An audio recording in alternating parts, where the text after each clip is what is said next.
नमस्कार बंधुरा তোমরা কেমন আছো আশা করি ভালো আছো।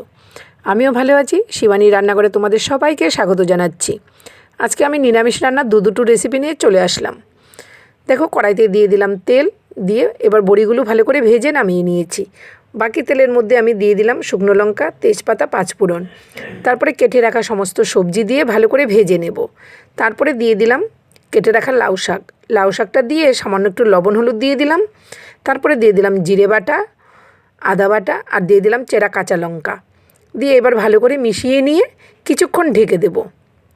ভেজে রাখা বড়িটাও দিয়ে দিলাম, দিয়ে এবার ঢেকে দেব। লাউ শাক থেকে যেই জলটা বেরোবে তাতেই সমস্ত সবজিটা খুব সুন্দর সেদ্ধ হয়ে যাবে। তবে হ্যাঁ, ঢেকে দেওয়ার সময় গ্যাসের ফ্লেমটা কিন্তু অবশ্যই লোতে রাখতে হবে। তারপরে ঢাকনাটা সরিয়ে দেখাচ্ছি, দেখো সমস্ত সবজিগুলো খুব সুন্দরভাবে সেদ্ধ হয়ে গেছে। এবার কুচানো ধনেপাতা দিয়ে দিলাম, সামান্য একটু জল দিয়ে দিয়েছি, দিয়ে ভালো করে নেড়ে চেড়ে নেব। আর দিয়ে দিলাম উপর থেকে সামান্য একটু কর্নফ্লাওয়ার। তাহলে এই গ্রেভিটা দারুণ মাখো মাখো হয়, খেতে দুর্দান্ত লাগে। ব্যাস কমপ্লিট হয়ে গেল সবজি দিয়ে লাউ শাক। এবার নামিয়ে নিলাম। তোমরা একবার এইভাবে করে দেখতে পারো। তারপরে কড়াইতে দিয়ে দিলাম তেল, সামান্য একটু লবণ হলুদ দিয়ে এইবার পনিরগুলো ভেজে নামিয়ে নেব। পনিরগুলো দেখো খুব সুন্দর করে ভেজে নামিয়ে নিয়েছি। তারপরে বাকি যে তেলটা আছে তার মধ্যে কেটে রাখা আলুটাকেও একটু লবণ হলুদ দিয়ে ভেজে নামিয়ে নিচ্ছি। এখানে দেখো একটা বাটির মধ্যে টমেটো পেস্ট করে রেখেছিলাম, তার মধ্যে দিয়ে দিলাম 1 চামচ জিরে বাটা, 1 চামচ আদা বাটা। তারপরে একে একে সমস্ত গুঁড়ো মশলা দিয়ে দিচ্ছি। দিয়ে দিলাম হলুদ গুঁড়ো আর কাশ্মীরি লঙ্কার গুঁড়ো। সামান্য একটু জল দিয়ে এইবার ভালো করে মশলার মিশ্রণটা করে রেখে দেব।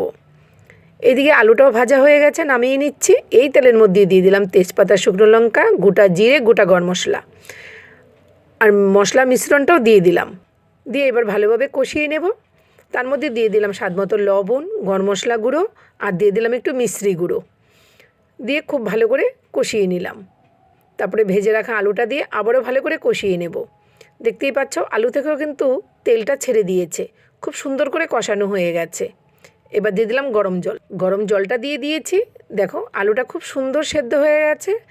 এবার পরিমাণ মতো গ্রেভিটা হয়ে আসলে দিয়ে দিলাম আমি ভেজে রাখা পনির। আর নামানোর আগে দিয়ে দিলাম একটু কুচানো ধনেপাতা। ব্যাস কমপ্লিট হয়ে গেল আমার দুটো রেসিপি। ভিডিওটা কেমন লাগলো অবশ্যই কমেন্টে জানাবে। আর যাওয়ার আগে একটু লাইক করে যেও, ফেসবুক থেকে ফলো করে দিও, ইউটিউব থেকে সাবস্ক্রাইব করে আমার পাশে থেকো। দেখা হচ্ছে নতুন ভিডিও নিয়ে নতুন রেসিপিতে। সবাই ভালো থেকো, সুস্থ থেকো, টাটা।